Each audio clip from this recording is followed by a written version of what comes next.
हुमकी लात तक की कुंवरी मारा। शत्रुघ्न जी एक लात बड़ी सज के आई है राम को वनवास भेज के। अरे कैकई भरत आ गए, हाँ अब राजा बनोगे, हमने ही प्लान बताया था तुम्हारी माँ को, हमने ही सब समझाया था, हमें तो इनाम मिलना चाहिए। शत्रुघ्न जी बोले ला तुझे इनाम देता। एक लात जमाया कुवड़ पर, कुवड़ में जब लात मारी दूर जाके धड़ाम से गिरी, मुंह टूट गया, दो चार दांत बाहर आ गए।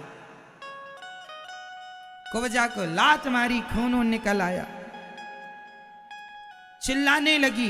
भरत जी ने शत्रुघ्न जी का हाथ पकड़ा, ना भैया इसे मारने से क्या होगा, जमाने का काम ही है आपको भड़काना। कुब्जा मंथरा जैसी लोग तो आपको हर जगह मिल जाएंगे, गलती मंथराओं की नहीं है, मंथराओं का तो काम ही भड़काना है। लोगों के भड़काने से कैकेयी मां भड़क गई, गलती उनकी नहीं है, गलती इनकी है। भरत जी ने कहा और गलती किसी की नहीं, भरत जी ने कहा गलती मेरी है, मैंने जन्म ही क्यों लिया, मेरा जन्म ही ना होता तो आज मेरे राम वनवास ना जाते।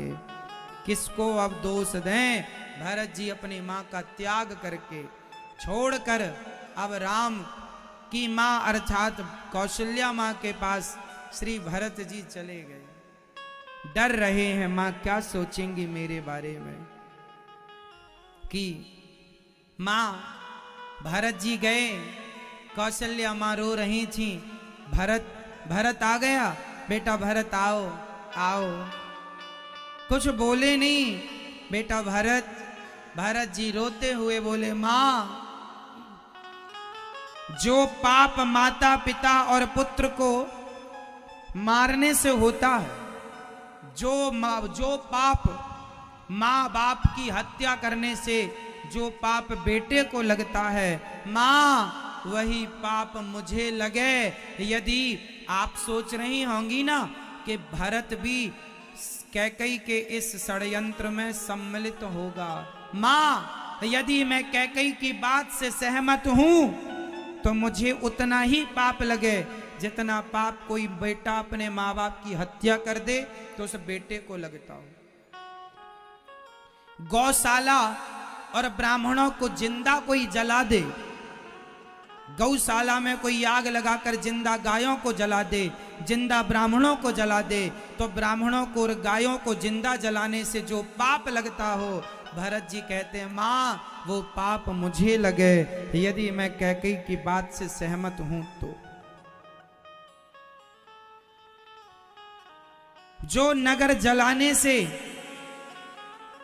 लगता हो वो पाप मुझे लगे, जो पाप स्त्री और बालक की हत्या करने से लगता हो वो पाप मुझे लगे, और जो पाप अपने मित्र को जहर देने में लगता हो वो पाप मुझे लगे।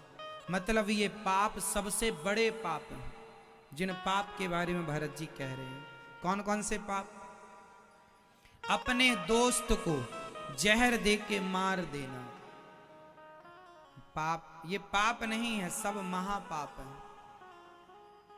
ब्राह्मणों को गायों को जिंदा जला देना। कुछ दुष्ट हुआ करते थे जो गौशालाओं में आग लगा दिया करते थे, गायों को जिंदा जला देते थे, ब्राह्मणों को मार डालते थे, बड़ा पाप है वो पाप मुझे लगे। भरत जी कह रहे, मां ने दौड़कर भरत जी को गले लगाकर कहा बेटा मैं कभी तुम्हारे बारे में ऐसा नहीं सोच सकती कि तुम भी कैकेयी के पक्षधर रहोगे। मां बहुत समझाई बेटा मुझे विश्वास है, तुम रो मत, जो हो गया अब कैकेयी का क्या दोष है, किसी को क्या दोष लगाएं, विधाता ने हमारे भाग्य में यही लिखा। भरत जी को गुरु जी आए समझाए और बहुत प्रकार से भरत जी के द्वारा श्री दशरथ जी का अंत्येष्टि अंतिम संस्कार सरयू जी के तट पर श्री भरत जी के हाथों से कराया। अब भरत जी के द्वारा जब दशरथ जी का अंतिम संस्कार हुआ, 13 दिन बाद उनकी तेरही हुई। उनके सारा ब्राह्मण समाज, पूरे क्षेत्रवासी, नगरवासी सब ने खूब दशरथ जी के नाम का प्रसाद पाया। गोस्वामी जी लिख रहे हैं कि भरत जी ने अपने पिता के लिए इतना किया कि उनके लिए देवता भी अपने मुख से उनके किए का वर्णन नहीं कर सकते, इतना किया, लिखा नहीं जा सकता, इतना किया। एक बेटे का धर्म यही है कि वो अपने माँ बाप के मरने पर वह अपने माँ बाप की पूरी विधि विधान से उनकी अंत्येष्टि करे, विधि विधान से ब्राह्मणों को भोजन कराए। आजकल की औलादें विधि विधान से तेरही भी नहीं करते। पहले ब्राह्मण जब आया करते थे तो ब्राह्मणों के चरण धोकर फिर भोजन पर बिठाया करते थे। आज के जमाने में आप लोग तेरही कराते हैं, क्या ब्राह्मणों के चरण धोते हैं? नहीं, बहुत लोग धोते हैं, बहुत लोग नहीं धोते। नियम यह है कि जो ब्राह्मणों को बुलाया गया है वो आपके उस व्यक्ति की भोजन करेंगे। कहते हैं ब्राह्मणों का खाया उस व्यक्ति के पास जाता है। कैसे? जैसे गर्भवती माँ खाती है तो माँ का खाया बच्चे के पेट में अपने आप चला जाता है, ऐसे ब्राह्मण, गरीब, जरूरतमंद, अरे तेरही में जन समुदाय खाता है। गांव के कुत्ते भी उस दिन खाते हैं आपके नाम का। क्यों जी? गांव के बच्चे, बूढ़े, सारी समाज खाती है। आदमी मरने के बाद दान करता है, अन्नदान, ताकि उसके नाम का जितने लोग अन्न खाएंगे सबका खाए का पुण्य उस मृत व्यक्ति को पुण्य के रूप में प्राप्त होगा। इसलिए खवाते थे पहले के लोग श्रद्धा से। पत्तलों में भोजन होता था तो बची पत्तलें कुत्ते चाट लिया करते थे, पक्षी खाया करते थे। आजकल ब्राह्मण, 13 ब्राह्मण भी लोग नहीं खवा पाते। कुछ लोग तो आजकल ये कहने लगे ब्राह्मणों को ही क्यों खवाएं। 13 ब्राह्मण भी आज खवाने में लोग, उन्हें लगता है क्यों खवाएं। अरे विधान जो रहा है वही ना, 2 और 2 4 होता है, 2 और 2 4 होता है, 5 तो नहीं होता। तो जो नियम है वो हम सुने। अच्छा, 2 और 2 4 होता है, ये आपने किससे सुना था? बोलो मैया, ये 2 और 2 4 होता है, ये आपने किससे सुना था? स्कूल में हमारे टीचर ने बताया था कि 2 और 2 4 होता है। हमारे टीचर को किसने बताया था? उनके टीचर ने। उनके टीचर को किसने बताया? उनके टीचर ने। उनके टीचर को किसने बताया? उनके टीचर ने। 2 और 2 4 का सिद्धांत अनादि है। क्यों जी? उसी प्रकार ब्राह्मणों को भोजन कराने की पद्धति, नगरवासियों को, जरूरतमंदों को, सबको भोजन कराने की पद्धति ये अनादि है, कराना चाहिए। आपके घर में नहीं है व्यवस्था तो केवल 13 ब्राह्मणों को खवा लो। क्यों नहीं है? आप धनवान नहीं है, सारे गांव को नहीं खवा सकते, नगर को नहीं खवा सकते। पूरे नगर को खवाने का विधान है, पर नहीं खवा सकते तो कम से कम 13 ब्राह्मण खवाओ उसके नाम से। तेरही ये होती है। लेकिन आज के बच्चे, साइंस के मॉडल बच्चे, वो कहते इससे क्या होगा, मर गया मर गया। होता है साहब, मानो ना मानो, करना। इसलिए हम कहते हैं आप लोगों से, बच्चे पता नहीं साइंस पढ़ के ना करें, इसलिए अपनी तेरही करके ही मरो, अपनी अपनी तेरही करके मरो, सबसे अच्छा उपाय। जीते जी कर लो, मरने के बाद 13 ब्राह्मण तो खवाना है। गौरी गोपाल आश्रम में हजारों ब्राह्मण नित्य प्रसाद पाते हैं। फिर एक दिन की सेवा आप करते हैं, हजारों ब्राह्मणों को भोजन मिलता है।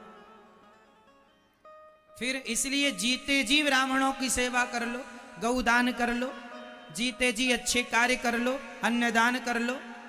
यहाँ गौरी गोपाल जी की रसोई में हजारों लोग नित्य प्रसाद पाते हैं।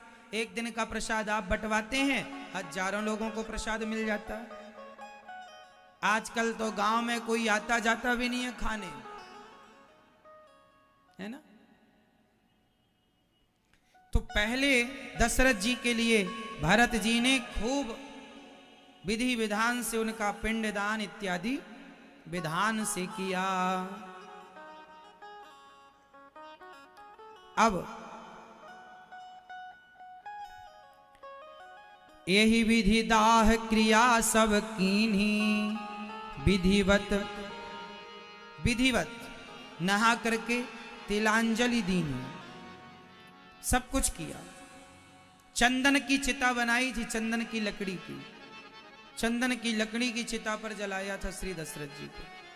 चंदन अगर भार बहु आए, अमित अनेक सुगंध सुहाए। सरजू तीर रच चिता बनाई, जनु सुरपुर सो पान सुहाई।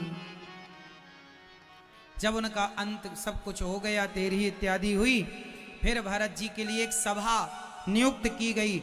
वशिष्ठ जी ने सभा बुलाई, मंत्रियों को बुलाया, प्रजा को बुलाया, और वशिष्ठ जी ने कहा, भैया भरत, पिता की इच्छा थी कि तुम राजा बन जाओ, तो तुम्हारे भैया ने तो बात मान ली, चले गए वनवास, अब आप राजा बन जाओ।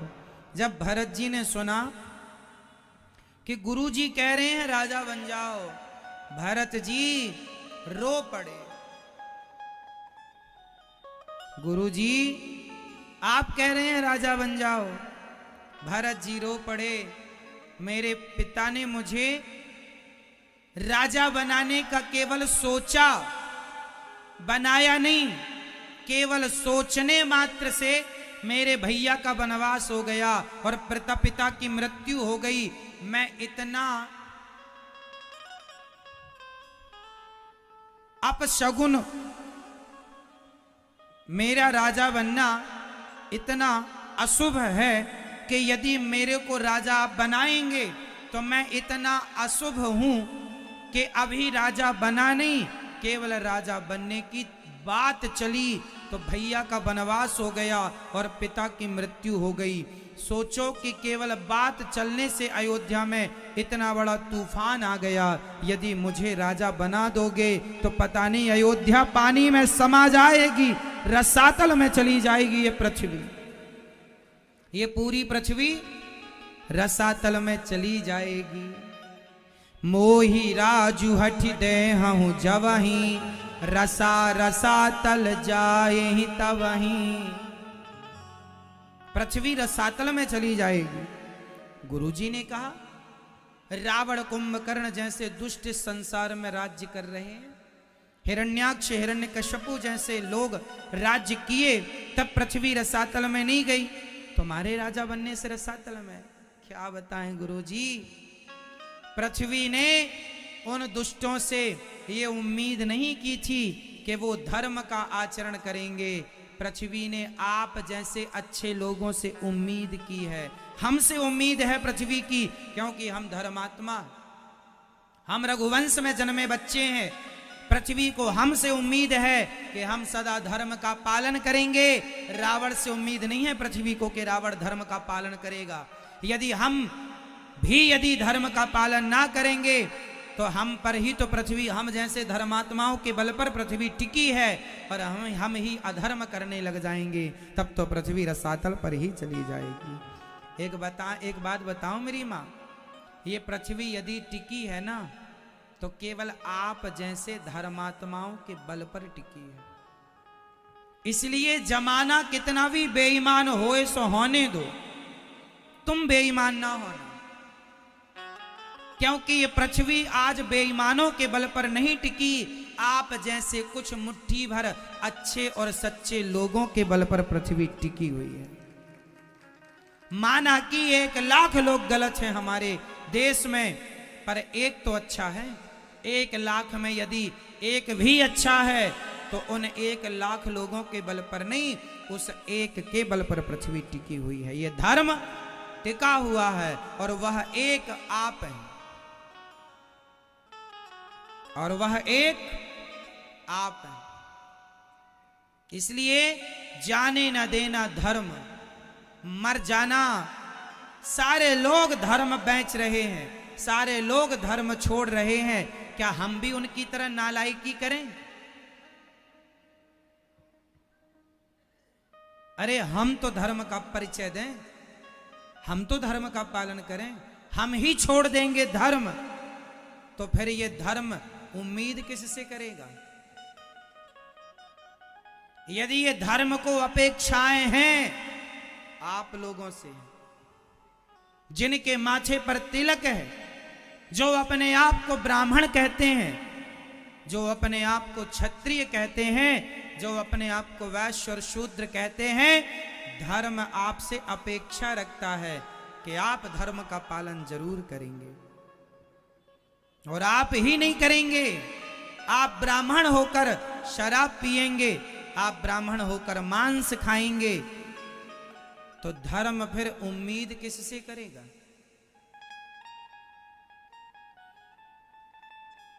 किसकी शरण में जाएगा धर्म? इसलिए जमाना खाए मांस, जमाना पिए शराब, आप ना पीना, आप ना खाना। ये पृथ्वी को, ये धर्म नाम का जो भी धर्म कौन है? रामो विग्रहवान धर्मः, भगवान ही साक्षात धर्म है, धर्म ही भगवान है। तो भगवान को उम्मीद है कि जमाना भले कुछ कहे करे, तुम गलत ना करो। जमाना करे करे, आप तो ना करें। जमाना गुटखा खाएगा तो हम भी खाएंगे क्या? जमाना झूठ बोल रहा है, अरे सब झूठ बोल रहे हैं, बोले जमाना झूठ, हम नहीं बोलेंगे, क्योंकि ये पृथ्वी झूठे लोगों के बल पर नहीं टिकी, आप जैसे सच्चे लोगों के बल पर टिकी हुई है। भगवान ने झूठे दुर्योधन का साथ नहीं दिया, सच्चे अर्जुन का साथ दिया। भगवान कभी झूठ का साथ नहीं देते। झूठे थे दुर्योधन, 100 थे, उनकी सेना पावरफुल थी, पितामह भीष्म जैसों का हाथ था, गुरु द्रोणाचार्य जैसे दिग्गज उनके संग थे, पर क्या परिणाम हुआ? झूठ कितना भी ताकतवर हो, सत्य के आगे टिकेगा नहीं साहब। थोड़े दिन मौज मस्ती कर लेगा झूठ, पर सत्य की जय होगी, असत्य की विजय नहीं होगी। इसलिए जीवन जिया करो, सत्य के रास्ते पर चलकर जिया करो। प्राण जाए पर सत्य न जाए, प्राण जाए पर धर्म न जाए, प्राण जाए पर वचन न जाए। वचन मीन्स धर्म ही होता, वचन मीन्स सत्य ही होता है। इसलिए प्राण जाए पर धर्म न जाए।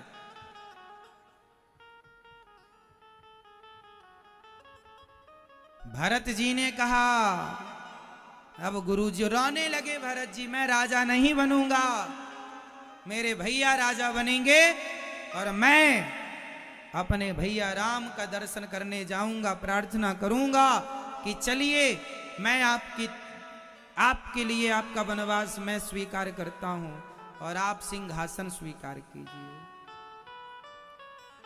गुरुजी समझाने लगे, सुनहु भरत भावी प्रबल, बिलख कहूं मुनिनाथ। बिलख मतलब वशिष्ठ जी भी रो पड़े भरत जी के संकल्प को सुनकर, बिलख पड़े, रो पड़े। क्या कहा गुरुजी ने? हानि लाभ जीवन मरण यश अपयश विधिहात। सुना हूं भरत भावी प्रबल, बिलख कहा हूं मुनिनाथ, हानि लाभ जीवन मरण यश अपयश विधि। 6 चीजें ईश्वर के हाथ में। कितनी चीजें मेरी मां? मैया, ओ मैया, सो गई मेरी मां? सुन रही हो ना? 6 चीजें भगवान के हाथ में हैं। कौन कौन सी? मेरे संग बोलो। हानि, कितना नुकसान होगा ये आप लोग तय नहीं करेंगे, ये कौन तय करेगा? भगवान। हानि, लाभ, किसान का काम है खेत में बीज बोना, फसल कितनी आएगी तुम तय नहीं करोगे, तुम कर्म करो, कर्मण्येवाधिकारस्ते, कर्म तू कर, तेरे कर्मों का फल मैं दूंगा, मीन्स भगवान। हानि लाभ, इसलिए हानि हो जाए तो रोया ना करो, जितना होना था होके रहेगी, और लाभ भी जितना आपका होना है, आपके भाग्य में जितना। कई लोग ऐसे हैं दूसरों का धन देखकर जलने लग जाते हैं। एक बात क्लियर कर दूं, किसी का धन देखकर, किसी का वैभव देखकर जलने से कोई फायदा नहीं है।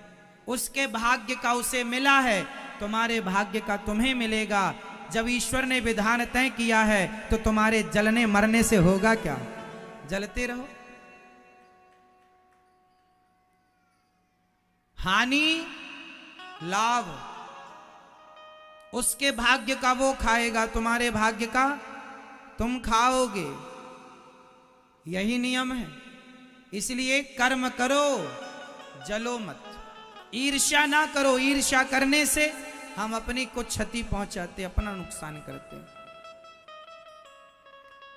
उसके भाग्य का वो खाएगा, हमारा हम खा रहे हैं। तेरा तू खाएगा, हमारा हम खा रहे। जो ईश्वर ने हमारे लिए तय किया वो हम खा रहे हैं। कहते हैं ना दाने दाने में लिखा है। बोलो, सब भगवान की मर्जी से हो रहा है तो तुम्हारे परेशान होने से क्या हो? हानि लाभ, कितनी हानि कितना लाभ किसके हाथ में है? समझ में आई? अब चलते आगे। जीवन मरण, आप लोगों का कब जन्म हुआ ये ईश्वर ने तय किया। और सुनो, आप सब लोगों के मरने का रिजर्वेशन भी हो चुका है।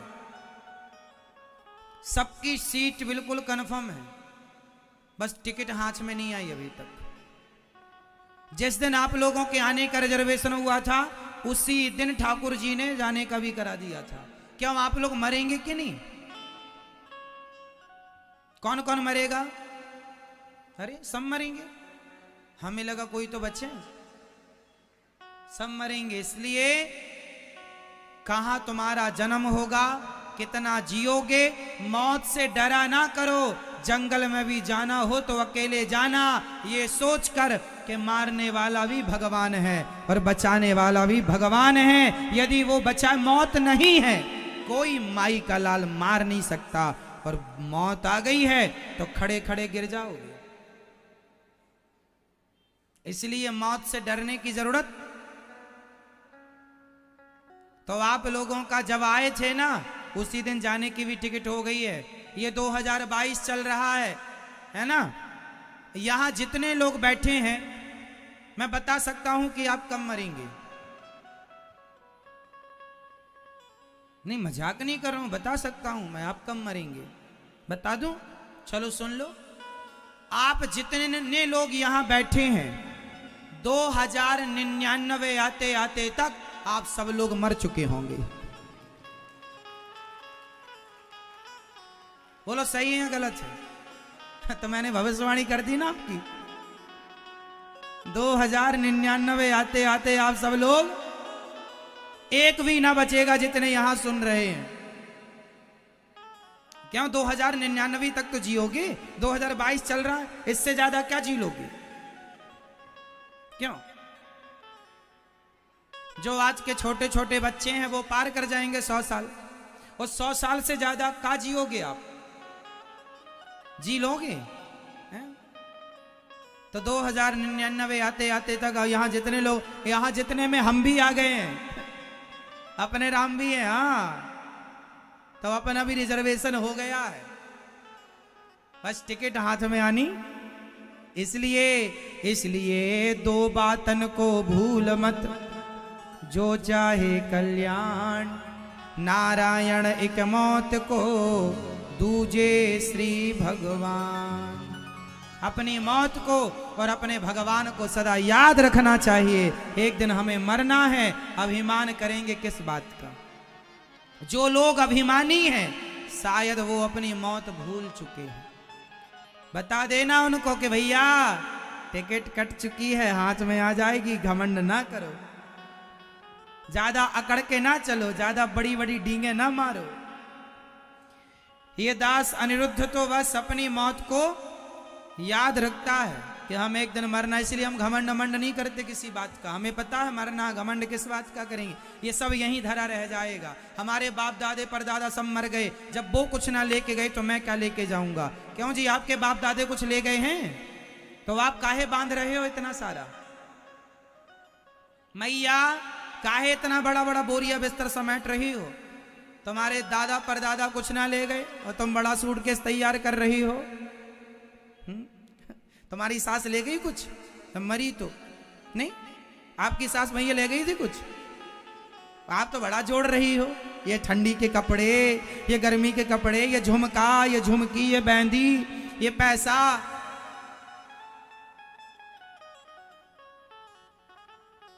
कुछ ना झुमका झुमकी जाएगी साथ। तुम मरो, बहू तुरंत ताला तोड़ेगी।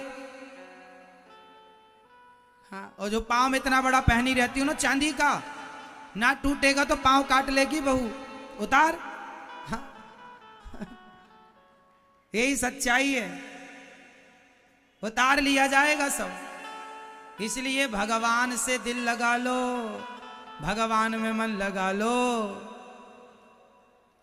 ना सोना कमाने वाला है ना चांदी कमाने वाली है। इसलिए कहता है ये दास,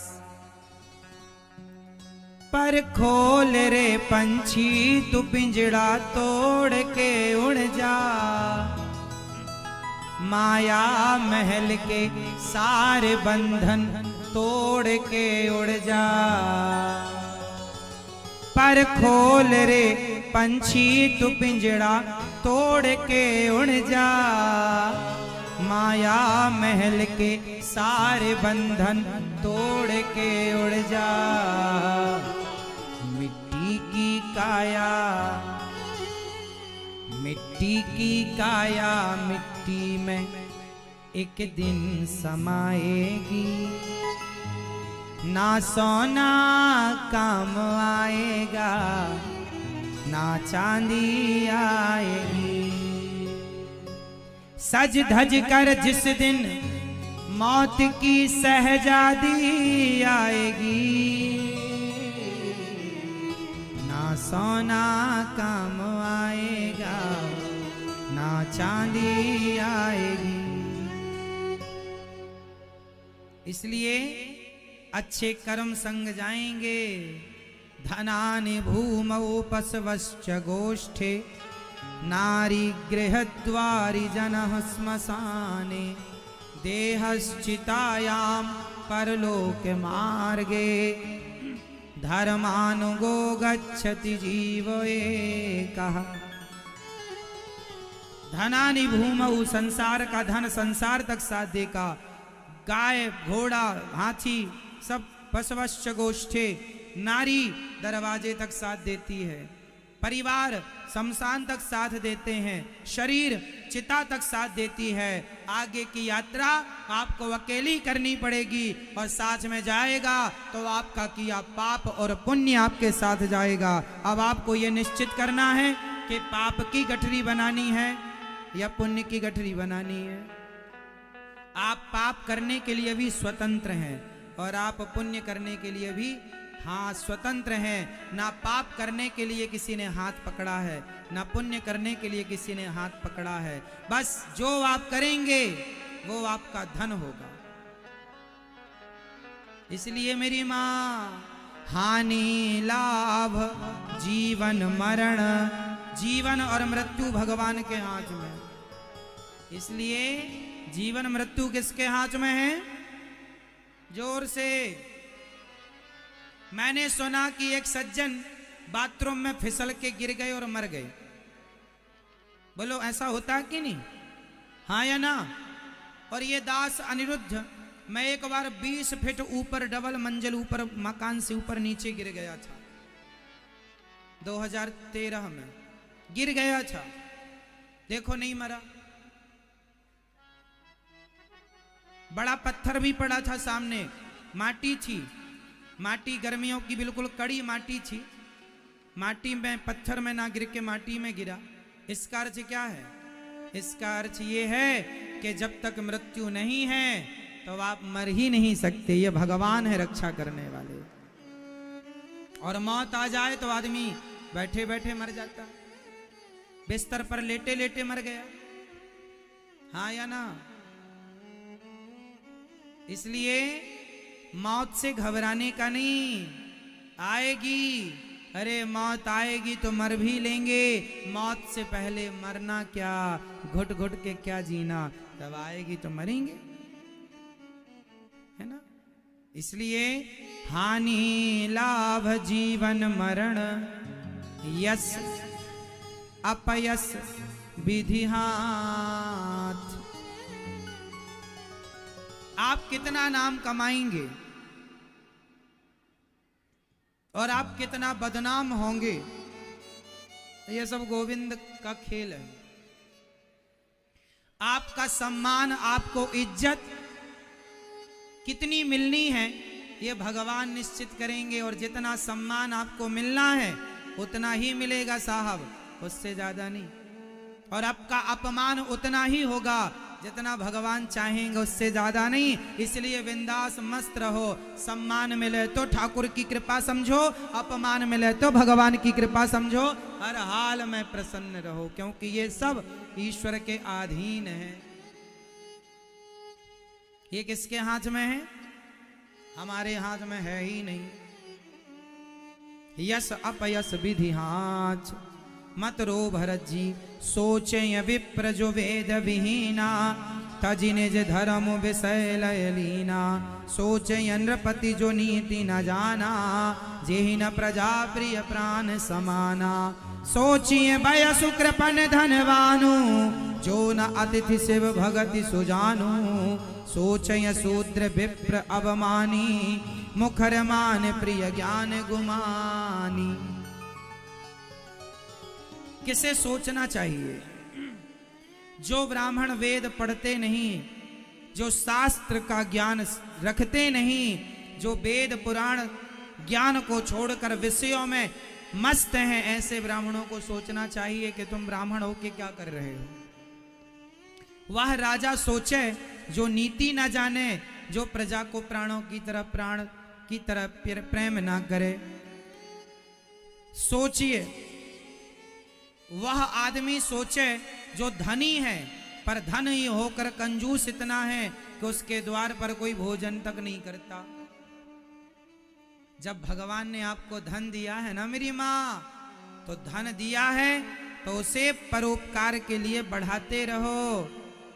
धन दिया है तो धर्म करना सीखो, वरना धन सदा सदा के लिए नाराज हो जाएगा कि आए तो थे तुम्हारे पास, कितना परोपकार किया।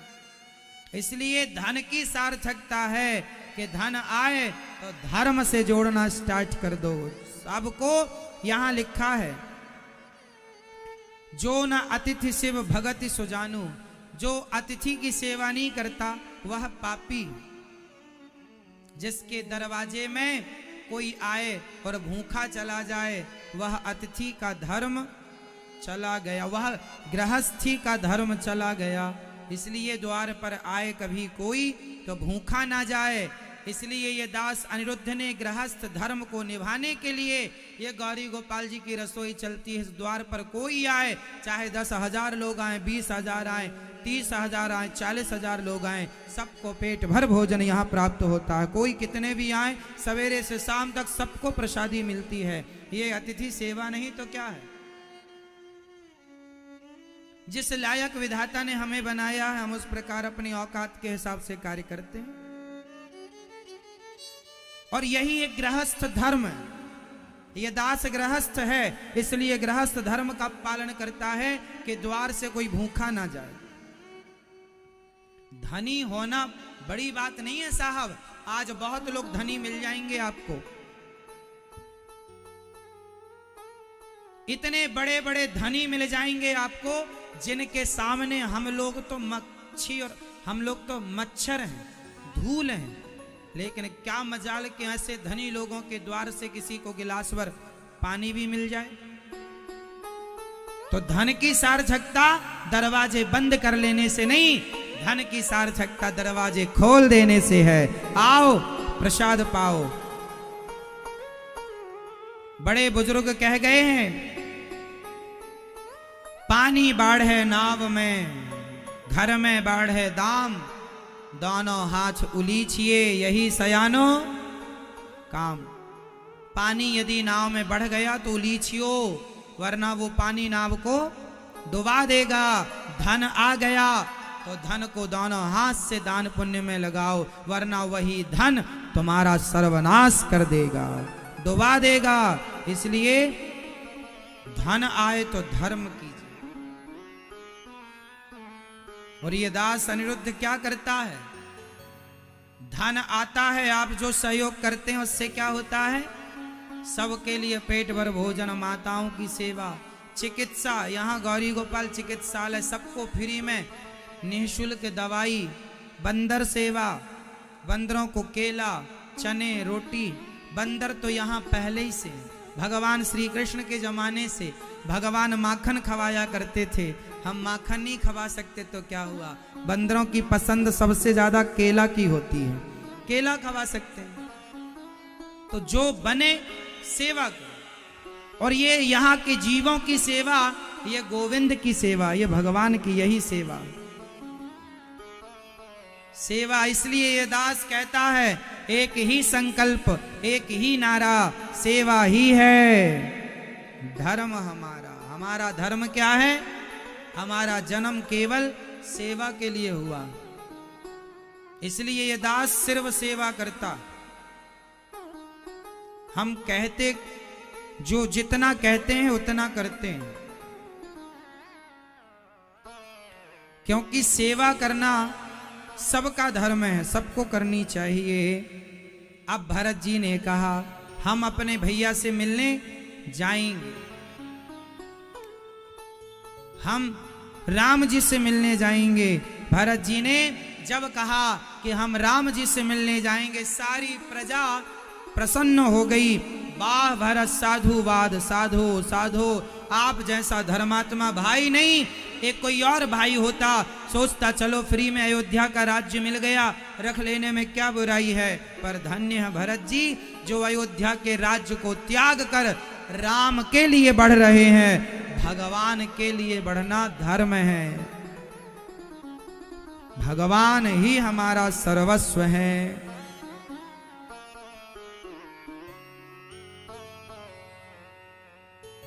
अब भरत जी बोले, चलो सब चलेंगे। कौन कौन चलेगा? बच्चे बूढ़े सब चले, तैयारी कर लो, कल चलेंगे।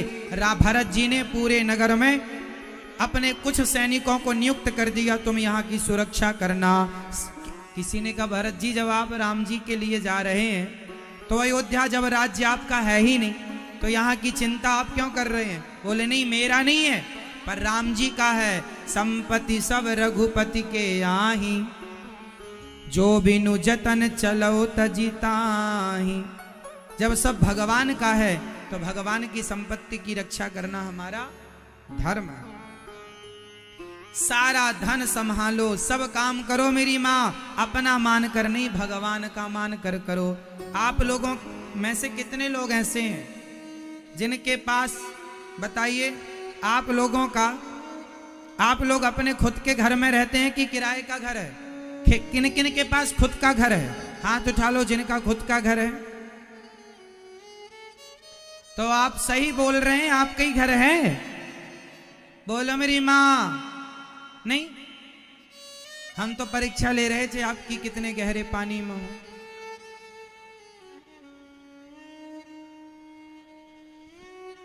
हम तो चावल का एक दाना दबा के देख रहे थे, पक गए कि कच्चे हैं।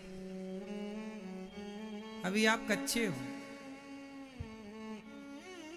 अभी आप कच्चे इसलिए हो कि आप ये कह रहे हैं कि ये घर मेरा है, मेरे घर में मैं रहता हूं। जो आदमी कहे कि मेरे घर में मैं रहता हूं, वो कच्चा है। पका हुआ कौन है? जो ये कहे कि ठाकुर जी के घर में हम किराए से रहते हैं, हम तो गोविंद के किराएदार हैं, हम तो भगवान जी के, संपत्ति सब रघुपति के आही, सब भगवान का है। सब किसका है मेरी माँ? सब किसका है? सब किसका है? फिर आपका क्या है? जोर से। आपका क्या है? अभी भी आप कच्चे हो। सब कुछ भगवान का है और भगवान हमारे हैं। मेरे तो गिरधर गोपाल दूसरो न कोई, संपत्ति सब रघुपति के आही। सब भगवान का। अपना मान लेना गलती है। मान भी लोगे तो फायदा नहीं है। इसलिए सब भगवान का मान लो। सब भगवान का। अपना ना मानेंगे। भरत जी सब कुछ सौंप कर जिम्मेदारी अब चल रहे हैं। बनसी राम समुझी मन माही, सानुज भरत पया देहि जाही। भगवान के दर्शन की लालसा मन में रखकर भरत जी चले। पूरे नगर के लोग चले। कैकेयी मां तैयार हो गई। कैकेयी मां को अब लगा बड़ी गलती हो गई।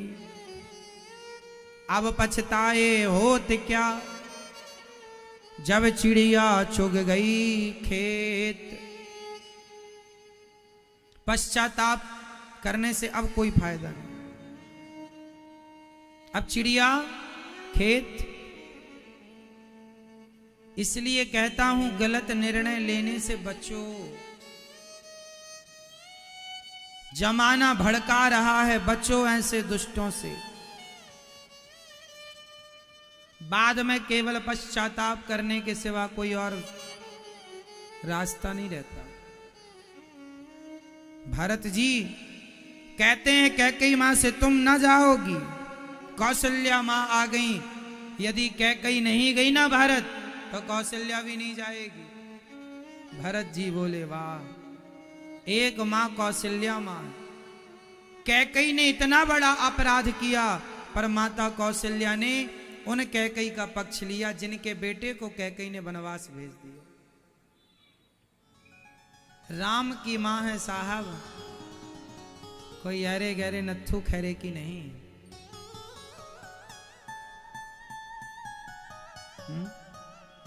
जिनके अंदर काम नहीं, क्रोध नहीं, लोभ नहीं, वो माता। भगवान उनके हैं जिनके अंदर कपट नहीं। इसलिए कपट इत्यादि निकालकर बाहर रख देना मेरी मां। भगवान को निर्मल मन चाहिए, सच्चा प्रेम करने वाले भक्त चाहिए। चढ़े, पालकियां बुलवाई गईं, पालकियों पर महारानियां चढ़ गईं। गुरुजी रथ पर सवार हुए, श्रेष्ठ मंत्री रथ पर सवार हुए। सब लोग रथ पर, कोई घोड़ों पर, कोई पैदल, कोई हाथी पर चढ़े चले। पर भरत जी बोले मैं तो पैदल ही जाऊंगा। मेरे राम पैदल गए हैं तो मैं पैदल क्या, मेरे राम जिस रास्ते से पैदल गए, मैं सिर के बल चलूं तो भी राम का ऋण ना चुका पाऊंगा। कितनी बढ़िया बात करते हैं भरत जी, धन्य है भरत जी। तात चढ़ाऊं रछ बली महतारी, हाँ यही प्रिय परिवार दुखारी। कौशल्या जी कह रही हैं बेटा भरत तुम भी रथ पर चढ़ जाओ, तुम्हारा दुख देख देख करके सब दुखी हो रहे हैं। ठीक है मां। मां ने जब कहा तो दोनों भाई भरत जी और शत्रुघ्न जी रथ पर चढ़ करके चलने लगे।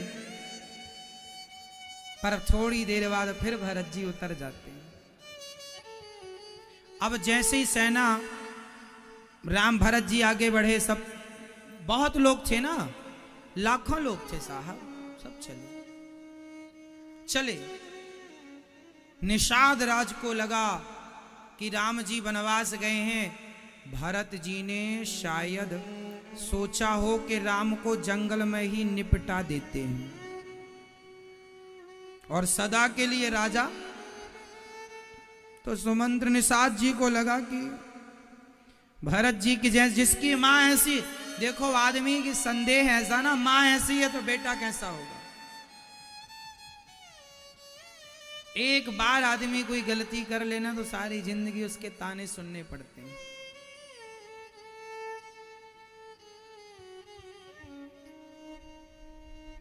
निषाद राज बोले मैं मर जाऊंगा पर भरत को नहीं यहां से जाने दूंगा। सैनिकों तैयार हो जाओ,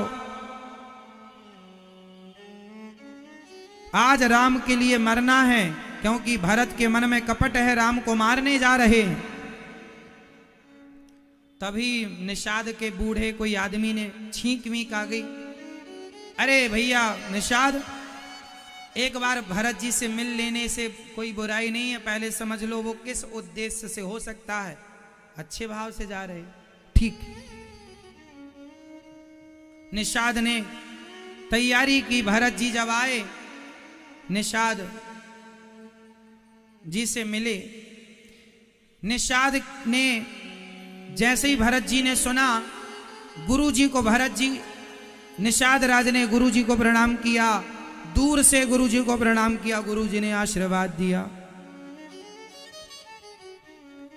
अब निषाद जी ने भरत जी से, किसी ने भरत जी से कहा ये निषाद हैं, राम जी यहीं रात्रि रुके थे और निषाद राज को राम जी ने बड़ा प्यार किया था।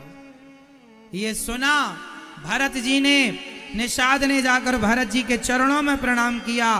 करत दंडवत देखते ही भरत लीन और लाई, भरत जी ने उठाकर निषाद राज को गले से लगा लिया। लोगों ने कहा ये अछूत हैं, इन्हें क्यों गले से लगाते हैं। भरत जी ने कहा जिन्हें राम ने छू लिया वो अछूत कैसे हो सकता है, जिन्हें राम ने अपने गले लगाया है वो अछूत कैसे हो सकते हैं। साहब भरत जी ने निषाद को गले लगाया। भरत जी ने गले लगाया, जिन निषादों को भरत जी ने गले लगाया, जिन निषाद को राम जी ने गले लगाया, आज हम लोग कहते हैं कि ये अछूत है। कोई कैसे अछूत हो सकता है भाई, कैसे अछूत हो सकता है। ये छुआछूत की जो मान्यता रही है ना, ये हमारे देश में पहले नहीं थी, पहले नहीं थी ये मान्यता।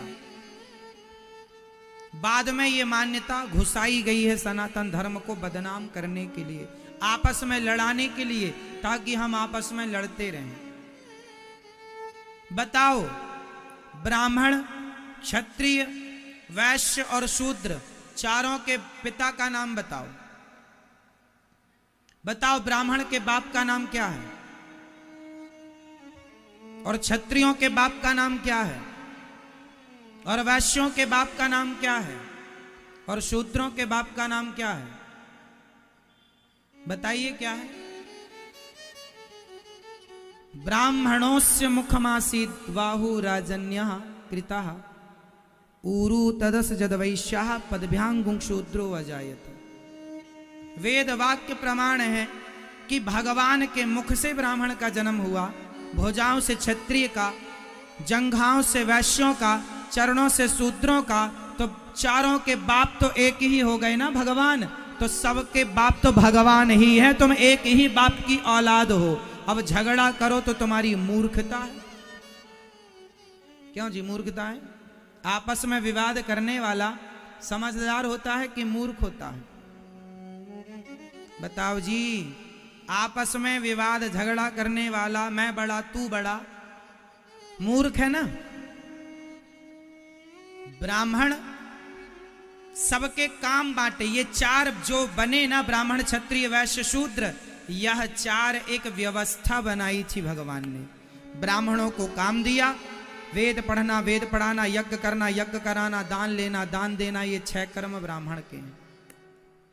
क्षत्रियों को काम दिया कि देश की रक्षा करना, राजा बनकर प्रजा का उचित पालन करना, ये क्षत्रियों का धर्म होगा। वैश्यों का काम दिया कि तुम व्यापार करना, देश विदेश में पैसा कमाना, देश की आर्थिक स्थिति स्ट्रांग करना, और वैश्यों को काम दिया तुम तीनों का साथ देना। ये एक व्यवस्था थी।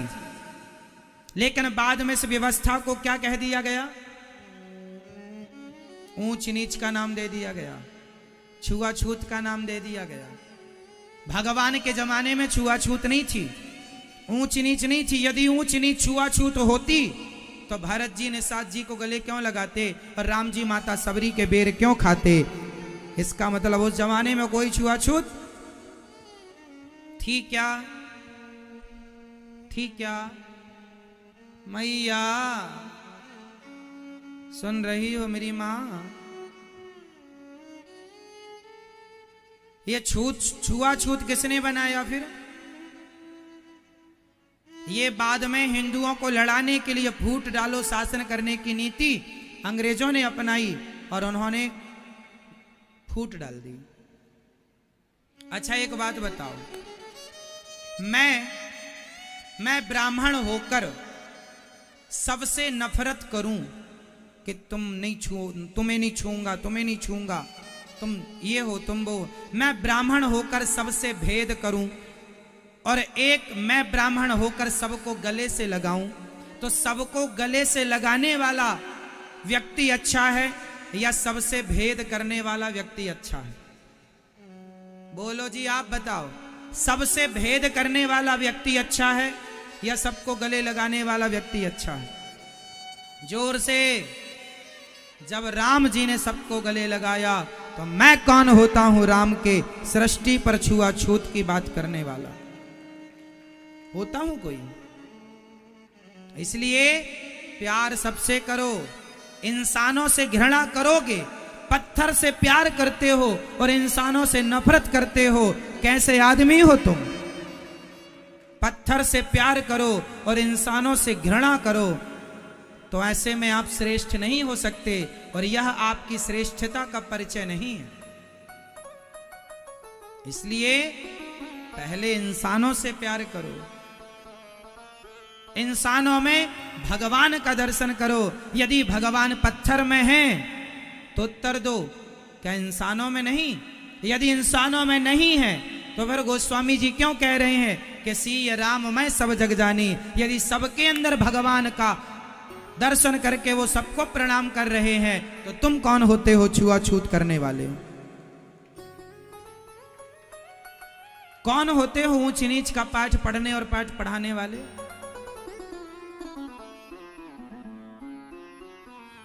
पत्थर को पूजता है आज का इंसान, लेकिन इंसानों से नफरत करता है। मिल जाएंगे से भगवान? दे दो उत्तर। मिल जाएंगे? अरे इंसानों में ईश्वर को ना देखा जिसने, पत्थर में क्या देखेगा? जो सिर्फ पत्थर में भगवान को देखता हो वह राख में आहुति कर रहा है। कपिल भगवान ने माता देवहूति को यह समझाया है, सांख्योपदेश में यह बात कही है, अहम सर्वेषु भूतेषु भूतात्मा अवस्थिता सदा। ये कपिल भगवान कह रहे हैं माता देवहूति को, अहम सर्वेषु भूतेषु भूतात्मा अवस्थितः सदा। मैं सबके अंदर स्थित हूं। जो इंसान केवल मंदिरों में पूर्ण मूर्ति पूजा करता है, इंसानों से द्वेष नफरत करता है, वो केवल राख में आहुतियां डाल रहा है। कपिल भगवान कह रहे हैं धर्म की व्याख्याएं लोगों ने अपने हिसाब से कर ली साहब। जिसकी लाठी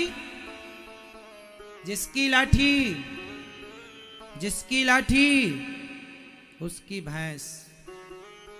जिसके हाथ में सत्ता आई, जिसके हाथ में पावर आया, उसने अपने हिसाब से नियम कानून बना दिए। हमारे देश में ना छुआछूत थी, ना ऊंच नीच का कोई भेद था। यहां तो इंसानों से प्यार करना सिखाया गया है हमें। राह में आए जो दीन दुखी, सबको गले से लगाते चलो। हमारे देश में बाद में ये सब चीजें घुसाई गई हैं आपस में लड़ने लड़ाने के लिए। एक चीज और घुसाई गई बाद में, सुनो, बताओ हमारे देश में सती प्रथा थी या नहीं? प्रश्न पूछ रहा हूं आपसे, बोलो हमारे देश में सती प्रथा थी कि नहीं? हाँ या ना उत्तर दो। आप लोगों ने पढ़ा होगा सती प्रथा के बारे में, 8वीं क्लास 10वीं क्लास में हम लोगों को पढ़ाया गया था। सती प्रथा के बारे में हम लोगों को पढ़ाया गया था कि सती प्रथा भारत में थी, और जैसे राजा राम मोहन राय जी ने और इनकी पूरी टीम ने, कुछ और नाम भी हैं, उन्होंने बंद कराया। ये पढ़ा है इतिहास के पन्नों में, आप भी पढ़े होंगे, हमने भी पढ़ा है। अब मुझे ये बताओ कि सती प्रथा क्या हमारे देश में थी? यदि थी तो क्या वेदों में, पुराणों में सती प्रथा का कोई उल्लेख है? यदि नहीं है तो ये फिर बातें आई कहां से? अब मैं आज इसको क्लियर कर रहा हूं, सुनिएगा। हमारे देश में पहले सती प्रथा नहीं थी। यदि सती प्रथा थी तो सवाल आप पूछना उन लोगों से जो भारत को बदनाम करते हैं कि यदि सती प्रथा थी तो दशरथ जी के मर जाने पर माता कौशल्या सती क्यों नहीं हुई?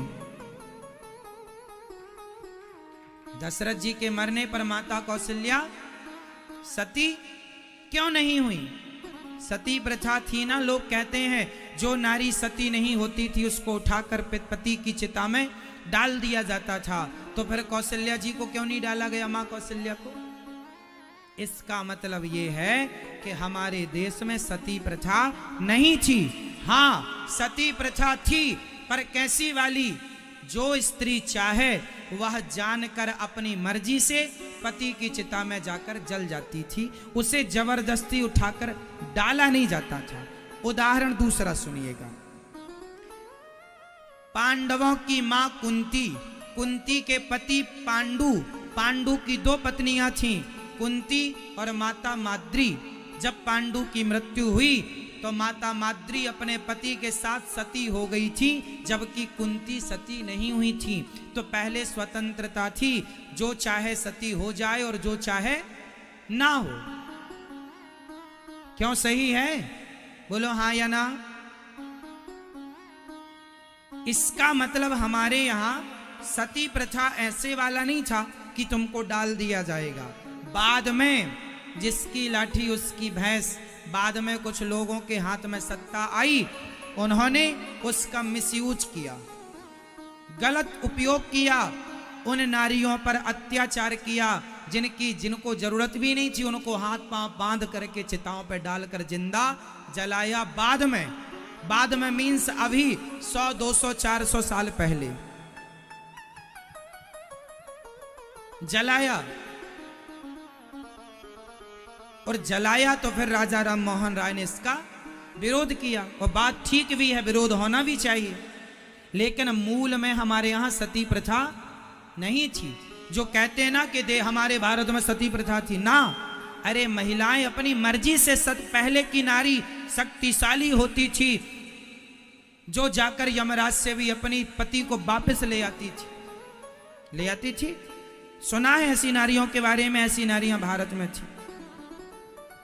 सावित्री, सती सिलोचना, मेघनाथ की पत्नी भी सती हो गई थी जलकर जबरदस्ती। कोई जलाया नहीं था कि जाओ तुम्हें जलना ही पड़ेगा। मेघनाथ की पत्नी सती हो चुकी थी, जबकि रावण की पत्नी मंदोदरी ने सती नहीं हुई, वो सती नहीं हुई। यदि प्रथा रही होती तो रावण के मरने पर मंदोदरी भी हो जाती, बाली के मरने में तारा भी हो जाती, पर तारा भी नहीं भाई। बोलो हाँ या ना। बहुत सारा इतिहास गवाह है। कुछ मूर्खों ने बड़ा गलत प्रचार किया हमारे देश का।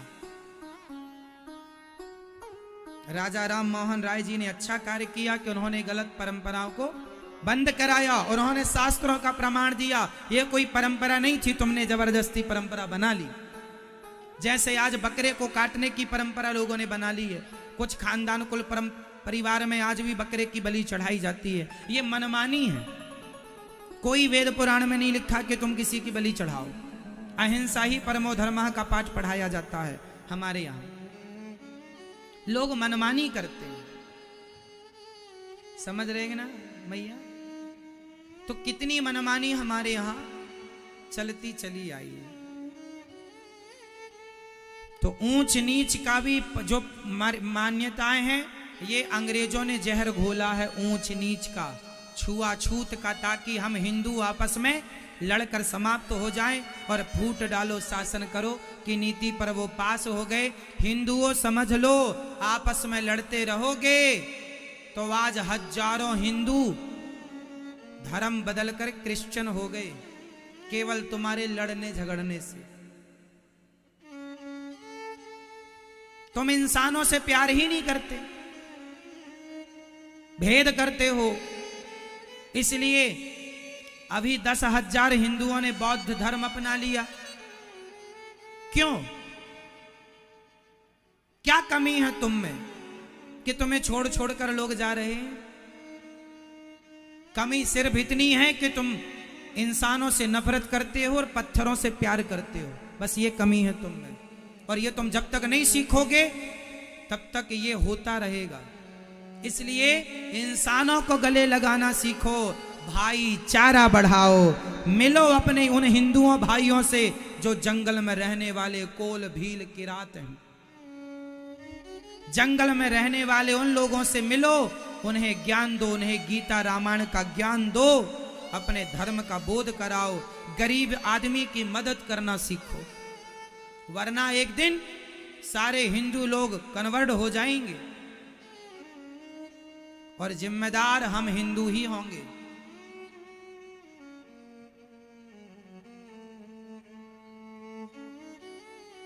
इसलिए राह में आए जो दीन दुखी सबको गले से, बाद में कर लेना नफरत, अभी प्यार करने का समय है। नफरत करना है तो अपनी बुराइयों से नफरत करो। तुम्हारे अंदर कितनी बुराइयां भरी पड़ी हैं। तुम खुद एक नीच इंसानों की तरह करतूत करते हो, झूठ बोलते हो, कपट करते हो, छल करते हो। अपने करतूतों से तुम्हें नफरत नहीं होती और इंसानों से तुम नफरत करते हो। अपने गलत कामों से तुम्हें नफरत नहीं होती और इंसानों से नफरत करते हो। इसलिए सबको गले लगाओ। ये दास अनिरुद्ध, यहां गौरी गोपाल आश्रम में मेरी वृद्ध माताएं रहती हैं, यहां ब्राह्मण माता भी रहती हैं, क्षत्रिय माता भी, वैश्य माता भी, शूद्र माता भी। ये दास अनिरुद्ध है, सभी माओं के चरण दबाता है। आज तक मैंने किसी मां से उनकी जाति नहीं पूछी कि तुम्हारी जाति क्या है। सबके पांव दबाए हैं, ये दास अनिरुद्ध ने दबाया, सबकी सेवा की है। मैंने तो मिटा दिया भेद ऊंच नीच का, तुम कब मिटाओगे? और मैंने मिटा दिया तो क्या मैं छोटा हो गया? नहीं, मिटा दिया तो आपने मुझे बड़ा बना दिया। ये जात पात ऊंच नीच का भेद मिटा दोगे साहब, बड़े हो जाओगे। तुम्हारी ये गंदी सोच, तुम्हारे पुराने जमाने की सोच, छुआछूत की, तुम्हारे पांव की बेड़ियां बन करके तुम्हें बढ़ने नहीं दे रही हैं।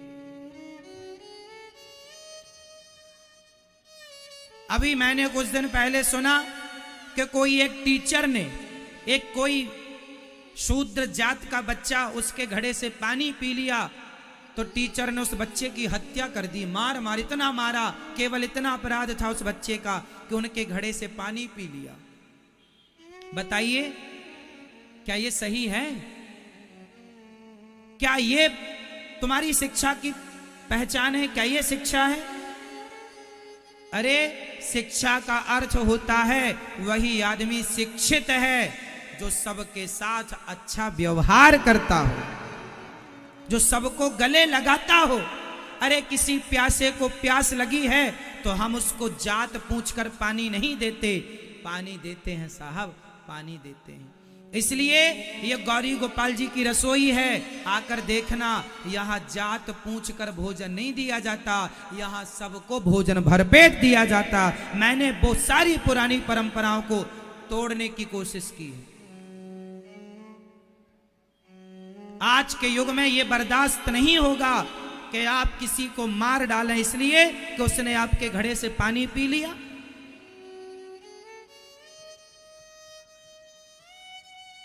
कितनी बड़ी निर्मम हत्या है वो। एक बच्चे को, छोटा सा बच्चा था, मार डाला। अब बताइए। और आपको बता दूं, जिस थाली में आप लोग भोजन करते हैं, जिस थाली पर आप लोग यहां अन्न क्षेत्र का प्रसाद पाते हैं, उसी थाली पर ये दास वही भोजन करता है जो आप लोग करते हैं। मैंने तो कोई भेद नहीं रखा। यहां तो सबको पानी, जो पानी आप पीते हैं वही पानी हम पीते हैं। अब पता नहीं वो टीचर महाशय उन्होंने क्यों उस बच्चे की हत्या कर दी। जब मैंने इस बात को सुना तो रोम रोम रो पड़ा। आज के 21वीं सदी 2022 में भी ऐसी घटिया सोच के लोग रह रहे हैं हमारे देश में। इसलिए मेरी मां, अब नफरत करना है तो अपनी बुराइयों से नफरत करो, इंसानों से प्यार करो।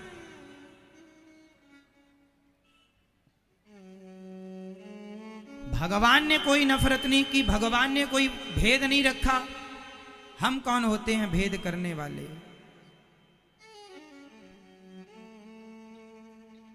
अब देखो यहां गोस्वामी जी क्या लिख रहे हैं, सुनिएगा। स्वपच, स्वपच, सवर, सवर मीन्स सबरी, सबर जाति की थी। ये जो आज हमारे देश में जिन्हें दलित समाज कहते हैं, दलित समाजों में ये सरनेम होते हैं। स्वपच, सवर, खस, जमन, जड़, पावर, कोल, किरात, ये सभी जातियों के नाम लिख रहे हैं गोस्वामी जी। अंत में क्या लिखते हैं? राम, राम कहत पावन परम, होत भुवन विख्यात। आप किस जाति के हैं फर्क नहीं पड़ता, चाहे आप कोल हैं, किरात हैं, पावर हैं, जड़ हैं, जमन हैं, खस हैं, सवर हैं, स्वपच हैं, आप किसी जाति के हैं और आपने एक भी नाम ले लिया भगवान का तो आप बहुत पवित्र हो जाते हैं। ये देखो ये लिखा है। अब इसका अर्थ मैं पढ़ के सुनाता हूं। ये रामचरितमानस के अयोध्या कांड का 194 नंबर का दोहा है। आप अपने घर की रामचरितमानस में खोल के देख लीजिएगा। 194 नंबर का दोहा, इसकी हिंदी सुनाता हूं। मूर्ख और पावर, चांडाल, सवर, खस, यवन, यवन मीन्स जानते हैं, जो हिंदू नहीं है उनको यवन कहा जाता है। यवन, कोल और किरात भी लोग कहते हैं ना, गोस्वामी तुलसीदास जी ने शूद्रों का अपमान कर दिया, ये ऐसी बातें लोग उठाते हैं। पर गोस्वामी जी जो ये लिख रहे हैं ये नहीं देखते आप एक बात के अनेक अर्थ होते हैं साहब। आप अलग अर्थ करेंगे तो बात गलत हो जाएगी। गोस्वामी जी लिख रहे हैं, मूर्ख हो, पावर हो, चांडाल हो, सवर हो, खस हो, यवन हो, कोल हो, किरात हो, राम नाम कहते ही वह परम पवित्र और त्रिभुवन में विख्यात हो जाते हैं। वह पवित्र हो जाते हैं, भले वह कितनी भी कैसी भी जाति से आते हों, राम नाम लेकर पवित्र हो जाते हैं। भगवान का नाम लेकर के क्या रैदास भक्त पवित्र नहीं हो गए?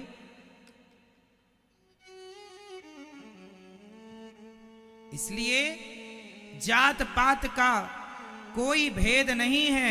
रामचरितमानस भी इस बात की गवाही दे रही है। ये जात पात का जहर बाद में घोला ताकि हम लड़ते रहें। अब श्री भरत जी, इसलिए ये दास कहता है कि आप लोग भी यहाँ आइए और यहाँ की सेवाओं का दर्शन कीजिए। बताइए, गौरी गोपाल आश्रम में कोई जात पात ऊंच नीच की कोई यहाँ बातें देखने को मिलती हैं? काम किया था, परिक्रमा की, चरण चिन्ह जो राम जी के चरण चिन्ह बन गए थे, निषाद ने उन चरण चिन्हों को संभाल रखा था और उन चरण चिन्हों को प्रणाम। राम जी जहाँ सोए, भरत जी ने उस स्थान को प्रणाम किया, विश्राम किया रात्रि, और सुबह होते ही पैदल चल पड़े भरत जी आगे। चलते चलते भरत जी भरत तीसरे प्रहर कहाँ कीन प्रवेश प्रयाग कहत राम सिय उमग उमग अनुराग। जब प्रयागराज पहुँचे, प्रयागराज में स्नान किया, भरत जी के प्रेम और भक्ति को देखकर प्रयागराज प्रसन्न हो गए। कुछ मांग लीजिए हमसे। तब भरत जी ने कहा, अर्चे न धर्म न काम रुचि गति न चाहूं निर्वाण जन्म जन्म रति राम पद यह वरदान नया।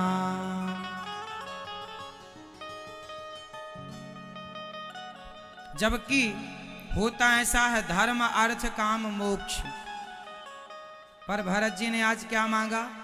अर्थ न धर्म न काम रुचि गति न चाहूं निर्वाण। भरत जी ने कहा हमें कुछ ना चाहिए, अर्थ नहीं मांगा। भरत जी को पता था अर्थ इसलिए नहीं मांगा क्योंकि अर्थ की फसाद से ही तो ये सब झंझट हुआ, पैसे के कारण ही तो मां को लालच आया, अर्थ नहीं।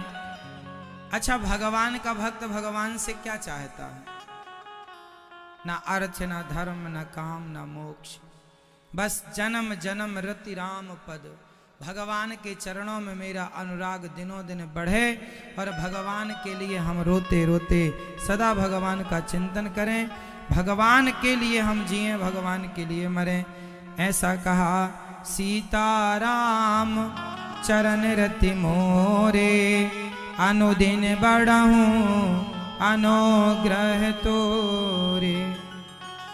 भगवान के चरणों में हमारी दिनों दिन प्रीति बढ़े, ये वरदान चाहा। तात भरत तुम सब विधि साधु राम चरण अनुराग अगाधो। तुम सब प्रकार से साधु हो भरत, और जो तुम्हारे मन में है वो तुम्हें जरूर प्राप्त होगा। अब राम जी भरत जी से प्रयागराज से भरत जी आज्ञा लेकर आगे बढ़े, भरद्वाज ऋषि के पास पहुंचे। भरद्वाज जी को दंडवत प्रणाम किया भरत जी ने। सुनहु भरत रघुवर मन माही प्रेम पात्र तुम सम को नाही।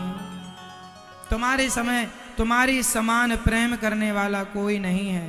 संत लोग ऐसा भरत जी से कह रहे हैं, और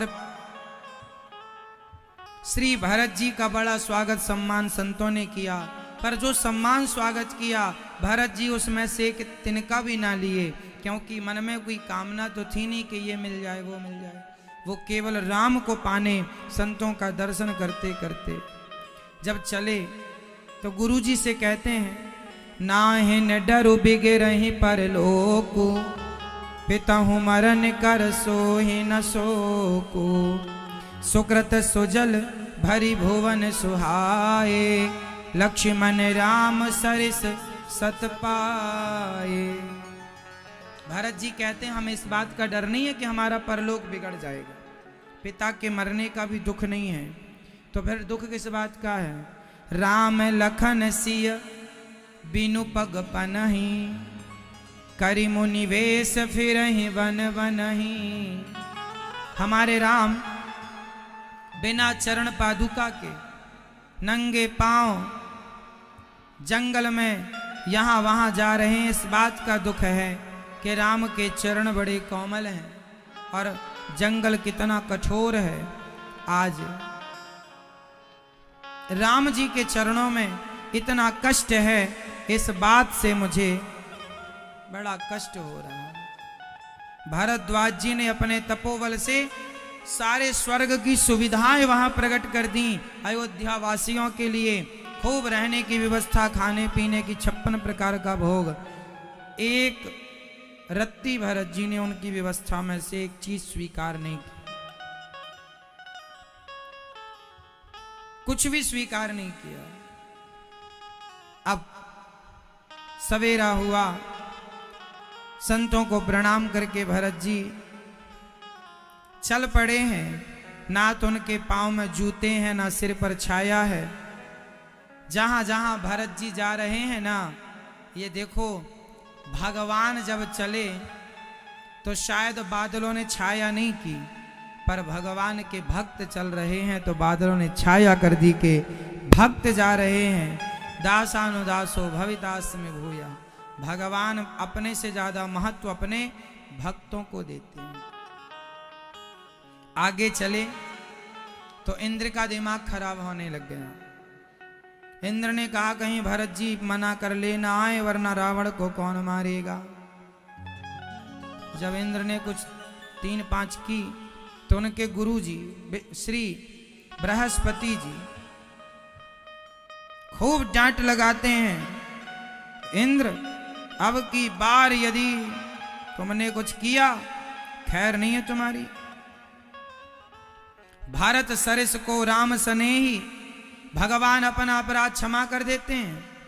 आप भगवान को गालियां दीजिए चलेगा, पर भगवान कहते हैं कि मेरे भक्तों को गालियां दोगे मैं सहन नहीं करूंगा। अब भरत जी भला उनका बिगाड़ करोगे तो आपको भगवान माफ नहीं करेंगे। कर्म प्रधान विश्व करि राखा, जो जस करें सो तस फल चाखा।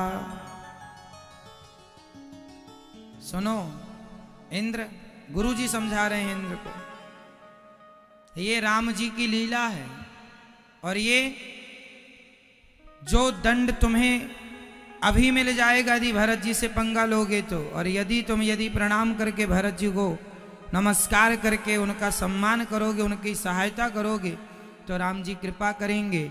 रही सुख दुख की बात, तो आपको उतना ही सुख मिलेगा, उतना ही दुख मिलेगा। हर व्यक्ति अपने कर्म दंड भोगता है। कर्म प्रधान विश्व करि राखा, जो जस करहि सो तस फल चाखा।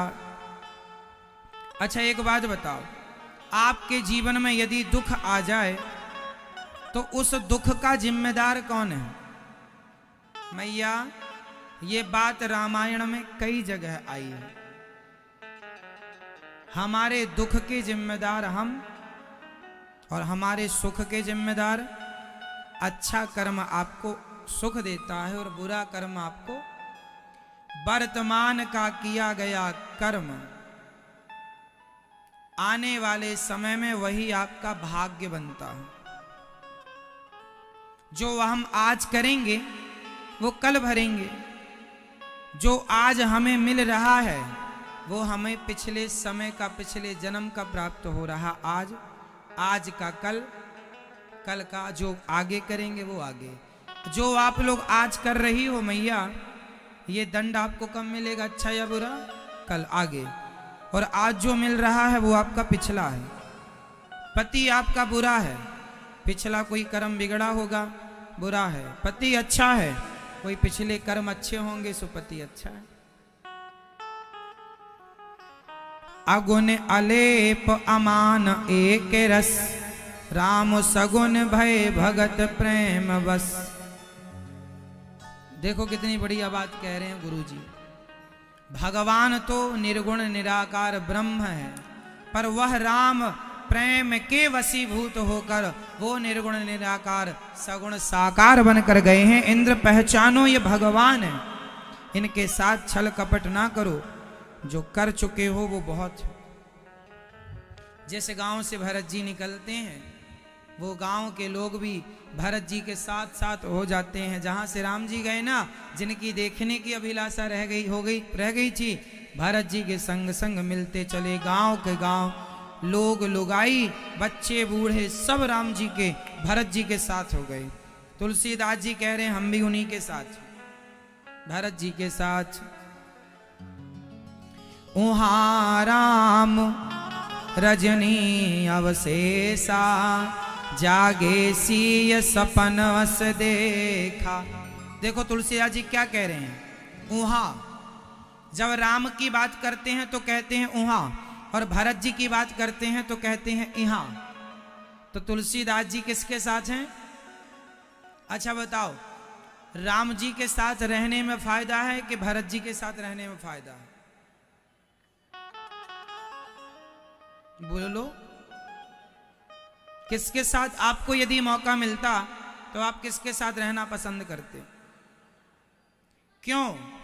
राम जी के साथ जो थे, राम जी ने उन्हें भगा दिया, विदा कर दिया। सुमंत्र जी, निषाद जी, चलो जाओ, विदा कर दिया। पर भरत जी के संग वो सब लग गए जिन्हें राम का दर्शन रह गया था। वो भरत जी के साथ जुड़ जाओ, पीछे पीछे चल पड़ो। इसीलिए कहते हैं कि गुरु के चरण पकड़ लो। भरत जी मीन्स गुरु, गुरु के पीछे पीछे चलते रहोगे तो भगवान तक पहुंच जाओगे। इसलिए भरत जी सबके गुरु हैं। भरत जी सबके गुरु, इसलिए सब उनके पीछे लग गए। सारा संत समाज पीछे चला है, भरत जी सब पीछे पीछे। माता सीता जागी तो उन्होंने एक सपना देखा। सीता मैया ने राम जी से कहा, आज मैंने एक सपना देखा। बोले, सबको लेके भरत जी आ रहे हैं आपका दर्शन करने। सीता मैया के सपने को राम जी ने कहा, ठीक है, हो सकता सपना, सवेरे सवेरे का सपना। कई बार सपने सच होते हैं, कई बार सपने सच नहीं होते। कुछ सपने सत्य होते हैं, कुछ सपने झूठे होते हैं। आज माता सीता ने सपना देखा, सच था। सबके साथ भरत जी आ रहे हैं। और जब भरत जी बिल्कुल पास में आ गए, हाथी घोड़ों के चलने से, रथों के चलने से धूल उड़कर आकाश में जाने लगी। तो लक्ष्मण जी ने देखा, ये धूल क्यों उड़ रही इतनी ज्यादा आज। तो लक्ष्मण जी उस समय एक पेड़ पर चढ़कर देखते हैं क्या हो रहा है। जब देखे तो लक्ष्मण जी ने देखा, अरे ये तो अयोध्या की सेना आ रही है। और आगे रथ पहचाना, ये तो भरत का रथ है। लक्ष्मण जी को समझने में देर नहीं लगी, आ गया डसने के लिए। मां ने वनवास भेज दिया है और उसका पूत हम लोगों को मारने आ रहा है कि राम जी को जंगल में मार देंगे, 14 साल बाद झंझट खत्म। तुरंत लक्ष्मण जी बड़े क्रोध, भैया मेरा धनुष लेकर बाण को बढ़िया पत्थर पर धार देने लगे, तलवार को धार देने लगे। राम जी बोले, लक्ष्मण क्या हो गया, गुस्से में हो, क्या हो गया? आप भोले हैं। आज देखो भरत आ रहा है, भरत आ रहा है, हाँ भरत आ रहा है, पूरी सेना ला रहा है ताकि हम लोगों को जंगल में मार दे। सुनो प्रभु, मैं मर जाऊंगा पर उसको आपको हाथ नहीं लगाने दूंगा। मुझे पता है वो चाहता है कि हम मर जाएं ताकि 14 साल बाद भी कोई अयोध्या जाकर के ये ना कहे कि अब हमें राज्य दो। राम जी बोले, लक्ष्मण क्या हमें राज्य की भूख है? नहीं प्रभु, आज हमें करने दीजिए जो हम करने जा रहे हैं। खूब समझाया राम जी ने, लक्ष्मण भरत का ऐसा स्वभाव नहीं है, भरत ऐसे नहीं है। वो अपनी मां पर गया है ना, वो मां पर नहीं गए। बहुत समझाया पर लक्ष्मण जी का गुस्सा शांत नहीं है। लक्ष्मण जी बड़े गुस्सा, बड़े क्रोधी हैं। आजो राम सेवक जसु लेऊ, भरत ही समर सिखावन देऊ। आज मैं उसे सिखाऊंगा, राम निरादर कर फल पाई, सोबहु समर समर सेज दो भाई। आज रण होगा, हम दोनों को देखेंगे। बहुत समझाए राम जी, जब नहीं समझे तो आकाशवाणी हुई। आकाशवाणी से कहा गया, लक्ष्मण जी इतना क्रोध ना कीजिए, जैसा आप सोच रहे हैं वैसा विचार लेकर भरत जी नहीं आ रहे हैं। लक्ष्मण जी चुप हो गए। सब लोग मंदाकिनी के तट पर आए, चित्रकूट पहुंच ही गए। मंदाकिनी के तट पर सब आए हैं, सबने स्नान किया और वहां से निषाद ने बताया कि बस यहाँ से कुछ ही दूर पर अब राम जी की कुटिया है। भरत जी जैसे तैसे स्नान तो कर लिए। स्नान करके जैसे ही स्नान करके भरत जी चले, केवट साथ में चला। केवट तब केवट ऊंचे चढ़ी धाई, कहूं भरत सन भुजा उठाई। पेड़ पर चढ़कर देखा कुटिया कहाँ, दूर दिखाई पड़ी, वो रही कुटिया। अब तो भरत जी बड़े प्रसन्न हो गए, आज इन आंखों को राम जी का दर्शन होगा। और भरत जी केवट के साथ निषाद के सबको कहा आप नहा धोकर आना। सब नहाने लगे और भरत जी तो जैसे जल्दी नहाकर कपड़े पहनकर दौड़ पड़े, चले नहीं दौड़े। और जब दौड़े वहां कुटिया पर राम जी खड़े हैं। राम जी बाहर बैठ करके मानो भरत का ही इंतजार कर रहे हैं। और यहां से जब भरत जी गए हैं साहब, भरत जी ने जब पहुंच कर देखा, भगवान राम को दूर से देखा, वो राम खड़े हो गए। भरत जी को देखकर खड़े हो गए राम। और राम जी को देखा कैसी जटाएं बनी हैं, कैसे कपड़े हैं। भरत जी राम को देखकर धीरे धीरे पास में गए और भरत जी को आंखों के आंसू रोक ना पाए। खड़े खड़े भरत जी पाही नाथ कहीं पाही गुसाई, भूतल परे लकुट की नाई। जैसे लाठी खड़ी खड़ी गिर जाती है ऐसे, उसी तरह भरत जी राम जी को देखकर खड़े खड़े राम जी के श्री चरणों में गिर पड़े। और जब गिरे हैं ना, तो राम जी ने भरत जी को उठाया नहीं। क्यों नहीं उठाया? राम जी ने लक्ष्मण जी की तरफ देखा। लक्ष्मण जी तुम इस भरत पर गुस्सा कर रहे थे ना, अब जब तक तुम नहीं कहोगे हम नहीं उठाएंगे। तब बचन सप्रेम लखन पहचाने, भरत जी के प्रेम भरे बचनों को लक्ष्मण जी समझ गए और उन्होंने कहा कि गलती हो गई, मैंने भरत को गलत समझ लिया। बचन सप्रेम लखन पहचाने, करत प्रणाम भरत जी जाने। भरत जी जब चरणों में गिरे तो लक्ष्मण जी ने कहा प्रभु राम जी भाव विभोर हो गए, भूल गए सब कुछ। तब राम जी को याद दिलाया भरत जी ने, लक्ष्मण जी ने, भैया भरत आपके चरणों में पड़े हैं। और जैसे ही भरत जी को राम जी ने उठाया, लक्ष्मण जी के कहने से उठे राम सुनी प्रेम अधीरा, कहूं पट कहूं निसंग धनु तीरा। जब राम जी दौड़े भरत जी के लिए तो कहीं उनका धनुष गया, कहीं बाण, कहीं उनका गमछा दुपट्टा गया। और दौड़ कर मेरे राम ने बरवस लिए उठाए और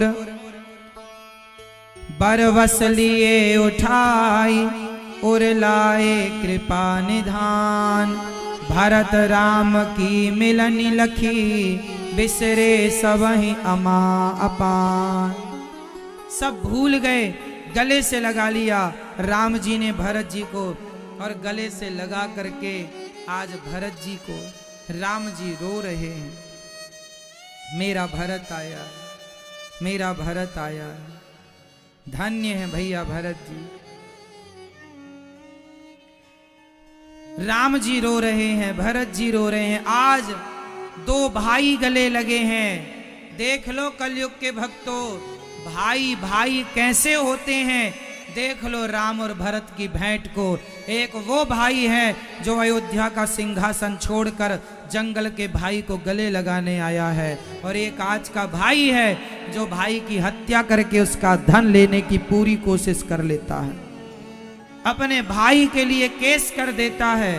उसकी जमीन हड़प लेता है। आज के भाई में और तब के भाई में कितना अंतर है, देख लो। भाइयों का स्वरूप ये है और आज का भाई कैसा है। भरत जी राम जी गले मिले ही हैं, तब तक सारा समाज आ गया। रो रहे हैं सिसक सिसक करके भरत जी, गले लगे हैं। कौन इन्हें अब अलग करे, कौन इन्हें अब अलग करे। जब सब आ गए, नाच सकल मुनि नाच के, मातु सकल पुर लोग। लक्ष्मण जी ने कहा प्रभु सारा समाज आया है, गुरु जी आए हैं, माता जी भी आई हैं, भरत जी राम जी अब सुने के सब आए हैं, तो एक दूसरे को टुकुर टुकुर देख कर बार बार गले लगते हैं। भरत जी को वासन देते हैं, राम जी बैठो। जब माँ आई तो पहले राम, कौशल्या माँ, कैकेयी माँ, सुमित्रा माँ आई, गुरु जी आए। राम जी पहले किसी से नहीं मिले, ना गुरु जी से, ना माँ कौशल्या से, ना माँ सुमित्रा से। राम जी पहले जाकर प्रथम राम भेंटी कैकेयी, कैकेयी माँ से मिलते हैं। क्यों मिले? कैकेयी माँ को बड़ी गिलानी अब हुई कि मैंने क्या कर दिया। जब राम को देखा है ना माँ सीता ने जंगल में घास की कुटिया में रहते, तो माँ की छाती पिघल गई, रो पड़ी कैकेयी माँ।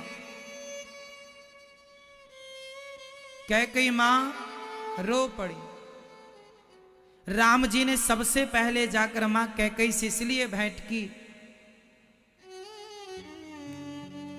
क्योंकि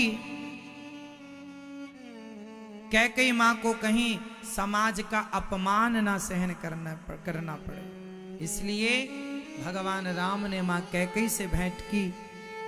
कैकेयी ने कुछ मांगा है राम जी से। क्या मांगा वो मैं आपको कल की कथा में सुनाऊं।